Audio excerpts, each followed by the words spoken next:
সজিনার মতো সজিনার ফুলটাও আরও বেশি উপকারী, যেটা খেলে রোগ প্রতিরোধ ক্ষমতা বাড়ে। নমস্কার বন্ধুরা, জয়ের রান্নাঘরে সবাইকে আমন্ত্রণ জানাচ্ছি।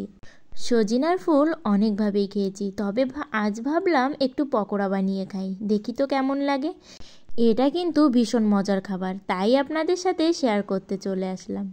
আমি এখানে সজিনার ফুলটা ভালো করে ধুয়ে নিয়ে এর ভিতরে পেঁয়াজ কুচি দিয়ে নিলাম, আর দিলাম অল্প কিছু কাঁচা লঙ্কা কুচি। রান্না করার আগে সজিনার ফুলটা খুব ভালো করে ধুয়ে নিতে হবে, কারণ এটাতে কিন্তু অনেক ময়লা থাকে। এবার আমি এর ভিতরে একটা ডিম দিয়ে দিলাম। ডিমের ভিতর দিয়ে দিলাম 4 চামচ বেসন। আমার এখানে 4 চামচ বেসন লেগেছিল, তাই আমি 4 চামচই দিয়েছিলাম। আপনারা পরিমাণ মতোই বেসনটা দিয়ে দিবেন। আর দিয়েছি খাবার সোডা, এটা আমার ঘরে ছিল তাই আমি দিয়েছি, আপনারা চাইলে এটা স্কিপও করতে পারেন।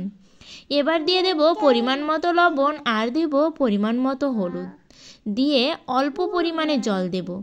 যেহেতু আমি পকোড়া বানাবো, এটাতে কিন্তু বেশি পরিমাণে জল হলে পকোড়াটা খুব বেশি ভালো হবে না, তাই অল্প পরিমাণেই জল দিতে হবে। এবার এটাকে ভালো করে মাখিয়ে নেব। আর এখানেই আপনাদের বলতে চাই, আমার ভিডিওগুলো ভালো লাগলে অবশ্যই লাইক করে কমেন্টে আপনাদের ব্যক্তিগত মতামত জানাবেন। আর আমার এই চ্যানেলটি সাবস্ক্রাইব করে পাশের ঘন্টাটি বাজিয়ে অল অপশানে সেট দিয়ে পাশে থাকবেন। এবার আমি একে একে পকোড়াগুলো তেলে ভেজে নেব।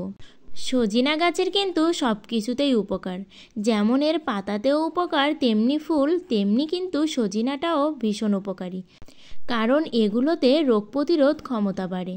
তাই রোগ প্রতিরোধ ক্ষমতা বাড়ানোর জন্য এই সিজনে আমাদের কিন্তু সজিনার এই রেসিপিগুলো অবশ্যই খাওয়া উচিত। আপনারা তো অনেকভাবে এই রেসিপিটা খেয়েছেন, একবার আমি এভাবে পকোড়া বানিয়ে আপনাদের খেতে বলবো, কেউ বুঝতেই পারবে না যে এটা কি দিয়ে বানানো।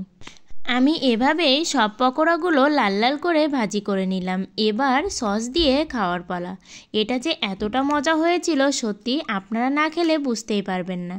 তাই সবাইকে বলবো অবশ্যই এই রেসিপিটা একবার ট্রাই করে দেখবেন। আর আমার চ্যানেলটি সাবস্ক্রাইব করে পাশে থাকবেন।